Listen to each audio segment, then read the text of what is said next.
시편 119편. 오늘은 49절에서 56절 보도록 하겠습니다.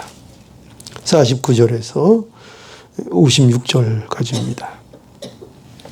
한 절씩 교독하시겠습니다. 49절부터입니다. 주의 종에게 하신 말씀을 기억하소서. 주께서 나로 소망이 있게 하셨나이다. 이 말씀은 나의 곤란 중에 위로라. 주의 말씀이 나를 살리셨음이니이다. 교만한 자가 나를 심히 조롱하였어도 나는 주의 법을 떠나지 아니하였나이다. 여호와여, 주의 옛 규례를 내가 기억하고 스스로 위로하였나이다. 주의 율법을 버린 악인들을 인하여 내가 맹렬한 노예에 잡혔나이다. 나의 나그네 된 집에서 주의 율례가 나의 노래가 되었나이다. 여호와여, 내가 밤에 주의 이름을 기억하고 주의 법을 지켰나이다. 내 소유는 이것이니 곧 주의 법도를 지킨 것이니이다. 아멘. 오늘 이 말씀에 보면은 우리가 소망을 가지고 살아가는 이유가 무엇인가? 그것을 우리에게 잘 가르쳐 주는 말씀입니다. 여기 49절에서 50절을 한번 보면, 자, 우리 한번 볼까요? 49절. 주의 종에게 하신 말씀을 기억하소서. 주께서 나로 소망이 있게 하셨나이다. 50절. 이 말씀은 나의 곤란 중에 위로라. 주의 말씀이 나를 살리셨음이니이다. 여기 이 두 절에 우선 보면은 여기 말씀이라는 표현이 있습니다. 말씀. 여기 이 말씀은 언약의 말씀을 말하는 것입니다. 하나님의 말씀이 많이 있는데 그 모든 말씀을 우리가 그 근본적으로 이해해 보면 그 말씀들은 다 언약의 말씀이라 이렇게 우리가 이해할 수 있습니다. 그래서 이 말씀이 다윗에게 소망을 가지게 했다. 이렇게 이제 다윗이 고백을 하고 있는 거죠. 주의 종에게 하신 말씀을 기억하소서. 그러면서 주께서 나로 소망이 있게 하셨나이다. 이 말씀이 소망이 있게 해 주었다는 것입니다. 그리고 여기 이 말씀, 그러니까 언약의 말씀이 고통 중에 소망이 있게 해 주었다. 그런 얘기죠. 고통 중에 이 말씀이, 언약의 말씀이 살아갈 용기를 주었다. 살아갈 수 있는 용기가 되었다. 소망이 있다는 게 그거 아닙니까? 소망이 나로 소망이 있게 해 주었다. 나로 살아갈 용기를 갖게 해 주었다. 그것을 말하고 있습니다. 그러니까 우리가 어디에서 소망을 찾을 수 있는가? 분명하게 성경에서는 다윗의 고백을 통해서도 알 수 있지만 바로 언약의 말씀을 통하여 우리가 소망을 갖게 되고 우리가 살아갈 용기를 가지게 된다. 이렇게 분명하게 말씀합니다. 또 그뿐만 아니라 여기 50절에도 보면은 이 언약의 말씀이 우리에게 위로가 된다고도 말씀합니다. 그렇죠? 50절에 보면 이 말씀은 나의 곤란 중에 위로라. 나에게 위로가 된다. 곤란할 때는, 고통이 있을 때는, 여러 가지 고난을 당할 때에는 참으로 거기에는 기쁨이 어떻게 보면 있을 수 없고, 거기는 어떻게 보면 슬픔만 있는 것 같고, 그런데 이 언약의 말씀이 우리에게 위로가 된다. 그러니까 위로가 된다는 것은 기쁨을 그 중에서도, 고난 중에서도 갖게 해준다는 거죠. 그러니까 언약의 말씀이 우리에게 있어서 곤란을 당할 때에 그 가운데에서도 기쁨의 원천이 되어준다는 거죠. 뭐가요? 언약의 말씀이 우리의 기쁨의 원천이 되어준다. 그것뿐만 아니라 계속 보면은 이 주의 말씀이 나를 살리셨음이라 이렇게 얘기하고 있잖아요. 그렇다면 이 말씀이 또 나에게, 다윗에게 무엇이 되어 주었다는 거예요? 나에게 생명이 되어 주었다. 그죠? 생명이 되어 주었다. 이 말씀이 나를 살렸다. 이렇게 되는 거죠. 나를 살렸다. 이 생명이 되었다는 것은, 나를 살렸다는 것은 그저 나를 이렇게 죽음 가운데서 구원한 것도 되지만, 그러나 또 나의 마음을 새롭게 했다. 이렇게 우리가 이해해도 됩니다. 나를 살렸다. 내 마음을 전혀 다른 새로운 마음으로 나의 마음을 새롭게 해주셨다. 그리고 마음이 새롭게 됐다는 것도 뭐죠? 우리가 힘을 얻게 되었다. 또는 회복하게 되었다. 새롭게 되고 힘을 얻게 되고 회복하게 되고. 그러니까 이 모든 역사가 뭐로 이루어졌다고요? 하나님의 언약의 말씀에 의해서 그렇게 되었다. 이렇게 고백을 하고 있는 거죠. 그러니까 이 언약의 말씀이 우리에게서 얼마나 중요한 말씀인지를 우리가 알아야 합니다. 그러니까 성도는 이 말씀에서 소망을 가지고, 성도는 이 언약의 말씀을 통해서 위로를 받고, 성도는 이 언약의 말씀을 통해서 날마다 새롭게 되고 힘을 얻고 회복하며 살아가는 그런 사람들이 바로 성도라는 것입니다. 그러니 우리에게 주신 이 언약의 말씀, 이 말씀이 얼마나 귀한 것인지, 이 말씀을 무시하는 자들, 그런 자들을 이 성경에서는요, 뭐라고 얘기하는가 하면은 교만하다 이렇게 얘기합니다. 그래서 오늘 51절과 52절에 보면 이 교만한 자가 나오는데요. 51절과 52절 볼까요? 교만한 자가 나를 심히 조롱하였어도 나는 주의 법을 떠나지 아니하였나이다. 여호와여, 주의 옛 규례를 내가 기억하고 스스로 위로하였나이다. 이렇게 말씀하죠.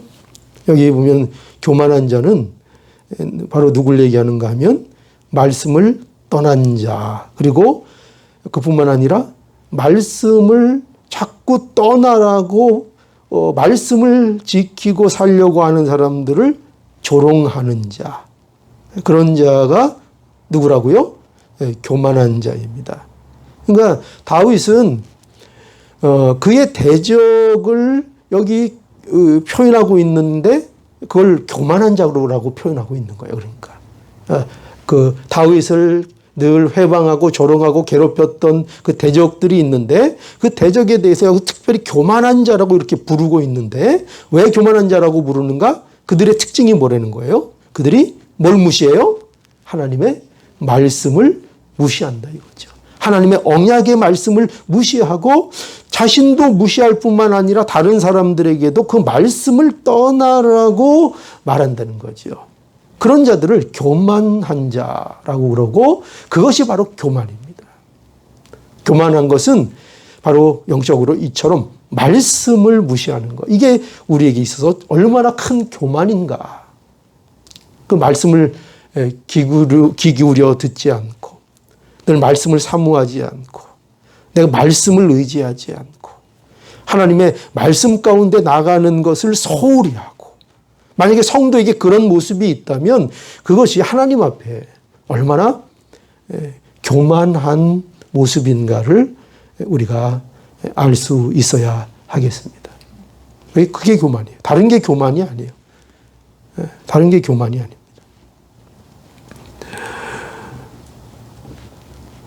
다윗은 이 교만한 자의 조롱을 어떻게 이겼는가, 어떻게 견뎠는가, 어떻게 그 조롱 가운데서도 낙담하지 않고 힘을 얻고 나갔는가, 무엇을 굳게 잡은 거예요? 52절에 보니까 여호와여, 51절부터 교만한 자가 나를 심히 조롱하였어도 나는 뭐를 떠나지 않았어요? 주의 법을 떠나지 아니하였습니다. 내가 조롱을 그렇게 당하는 그러한 가운데 있어도 나는 주의 말씀을 떠나지 않고 말씀으로 견디고 말씀으로 힘을 얻고 말씀으로 소망을 가졌습니다. 이렇게 말하고 있죠. 52절에도 그렇죠. 여호와여 주의 옛 규례를, 여기 옛 규례라는 것은 주님께서 이루신 일들을 통한 교훈을 얘기하는 것입니다. 내가 주님이 행하신 그 조치들을 통해서 하나님의 역사를, 하나님의 언약의 성취를 제가 보았습니다. 내가 그것을 기억하고 그것으로 제가 위로를 삼았습니다. 이렇게 고백을 하고 있습니다. 그러니 우리도 이 다윗처럼 교만한 자들의 조롱으로부터 어떻게 견딜 수 있다고요? 어떻게 힘을 얻고 나갈 수 있다고요? 말씀을 붙잡음으로, 내가 말씀을 떠나지 않음으로, 말씀 안에 거함으로 그 모든 것들을 이길 수 있다고 분명하게 우리에게 교훈을 주고 있습니다. 자, 53절과 54절 우리 또 한번 보죠. 함께 읽어볼까요? 53절, 54절입니다. 시작. 주의 율법을 버린 악인들을 인하여 내가 맹렬한 노예에 잡혔나이다. 나의 나그네 된 집에서 주의 율례가 나의 노래가 되었나이다. 네, 여기 보면은 여기에는 51절에는 교만한 자가 나왔다면 53절에는 보니까 악인들, 악인이라는 말이 나오죠. 여기 악인도 누가 악인이겠죠? 누굴 악인이라 그럴까요? 여기서? 그렇죠. 예, 같아요. 교만한 자와 같아요. 악인 누구냐? 주의 율법을 무시한 자들, 말씀을 떠난 자들을 여기서도 악인이라 이렇게 말하고 있는 것입니다. 그러니까 우리가 늘 경계해야 하고 우리가 조심해야 되는 악인들은 누구예요? 세상에 물론 못된 사람들 우리가 경계해야 되지만 정말 영적으로 우리가 항상 조심하고 경계해야 될 사람들은 누구인가 하면은 말씀을 무시하고 말씀을 조롱하고 말씀을 무시하는 이런 사람들, 이런 사람들을 우리가 조심해야 합니다. 그래서 그 믿음에 대해서 얘기하면서도 자기 이상한 경험들, 자신의 이상한 것들로 자꾸 나가려고 하는 그런 사람들 보면은 우리가 조심해야 합니다. 마치 그것이 믿음이 좋은 것처럼 우리에게 다가올 때가 있습니다. 마치 말씀을 떠나서 자기 마음대로 하는 게 그것이 무슨 영적인 능력인 것처럼 실력인 것처럼 그렇게 속이는 경우가 있는데 그 우리가 조심해야 합니다. 악인이 누구인지를 우리는 잘 알아야지요. 여기 보면은 그런데 이 다윗은요 53절에 이러한 악인들에 대해서 어떻게 했다고 합니까? 내가 분노했다. 맹렬한 노예에 잡혔나이다. 위에 53절 보죠. 주의 율법을 버린 악인들을 인하여 내가, 다윗이죠. 맹렬한 노예에 잡혔나이다. 그 말씀을 버린 조롱하는 자들에 대하여 다윗이 분노했다는 거죠. 그런데 또 54절에도 보면은 나의 나그네 된 집에서, 이 나의 나그네 된 집이라는 것은 이 세상을 말하는 것입니다. 이 세상을 말하는 것인데 거기에서 다윗이 뭐라고 하는가 하면은 주의 율례가 나의 노래가 되었다 이렇게 얘기합니다. 나의 노래가 되었다. 아까 악인들로 인하여는 다윗이 분노했지만 또 주의 율례로 인하여 다윗이 기뻐한다 이렇게 얘기하고 있는 것입니다. 율례가 나의 노래가 되었다. 즉 주가 주신 하나님의 언약의 말씀이 세상을 사는 나의 기쁨이 되었고 나의 위로가 되었고 나의 행복을 주는 친구와 같은 것이 되었다. 무엇이요? 주님이 주신 율례가, 주의 율례가 그렇게 되었다. 우리는 이 세상, 우리가 나그네와 같은 이 땅에서 살아갈 때에 과연 우리는 무엇으로 우리의 기쁨을 삼고 있는가? 무엇이 여러분들을 기쁘게 하고 있는가? 무엇이 여러분들을 위로하고 있는가? 무엇이 우리를 행복하게 하는 친구와 같은가? 할 때 우리가 말씀이 바로 그와 같다는 것을 우리가 분명히 이해할 수 있어야 합니다. 우리는 말씀이 친구입니다. 자, 55절 여호와여 내가 밤에 주의 이름을 기억하고 주의 법을 지켰나이다. 여기도 보면은 이 밤은 고난이고 근심을 말합니다. 고난 중에 있을 때, 근심 중에 있을 때에, 그럴 때에 다윗은 이 밤에 뭐 했다고요? 밤에 주의 이름을 기억했다. 고난 중에 주의 이름을 기억했고 근심이 있을 때에 주님의 이름을 기억했고 주님의 법을 내가 지켰다. 이렇게 말하고 있습니다. 그리고 이제 마지막으로 이런 고백으로 끝냅니다. 56절 우리 함께 읽어보죠. 시작. 내 소유는 이것이니 곧 주의 법도를 지킨 것이니이다. 아멘. 참 아름다운 고백입니다. 여기 보면 이것 이렇게 돼 있죠. 이것이니 이렇게 있죠. 이건 뭐냐면은 이것이라는 것은 약속의 말씀을 떠나지 않은 그것입니다. 내가 약속의 말씀을 떠나지 않고 말씀을 의지하며 살았습니다. 내 소유는 이것입니다. 내 것은 이겁니다. 진짜 나의 소유, 내 것이 된 것, 나의 인생 속에서 내 것이 된 것, 그거는 다른 게 아닙니다. 세상의 재물도 아니고 세상의 어떤 영광도 아니고 나에게 있어서 진정한 내 소유가 된 것은 오직 이것뿐입니다. 뭐라고요? 말씀을 떠나지 않고 그 약속의 말씀을 붙들고 언제나 살아왔던 그 내용들, 그것이 나에게 진정한 내 소유입니다. 이렇게 다윗이 고백을 하고 있는 것입니다. 이것이 다윗의 것이었습니다. 이것이 오늘날 우리에게도 진정한 소유가 됩니다. 여러분, 우리가 하나님 앞에 나가서 우리 영광의 주님을 만나 뵐 때에 우리가 하나님 앞에 우리의 소유입니다 라고 내놓을 것이 과연 무엇이겠습니까? 그것은 오직 이거밖에 없습니다. 주님의 약속을 떠나지 않았습니다. 그 안에 제가 거하였습니다. 주님만 의지하며 약속을 따라 제가 살았습니다. 이것만이 주님 앞에 우리가 내어놓을 수 있는 진정한 소유라는 것을 우리가 알아야겠습니다. 우리에게 하나님의 언약의 말씀이 없었다면 우리는 소망도 없고 위로도 없고 생명도 없었을 것입니다. 그러나 오늘 우리에게 주신 말씀으로 인하여 우리가 소망을 가지고 살아갈 수 있게 된 거죠. 그러니 오늘도 이 말씀으로 인하여 우리의 소망과 위로를 확인하시는 축복이 있기를 오늘 간절히 바랍니다.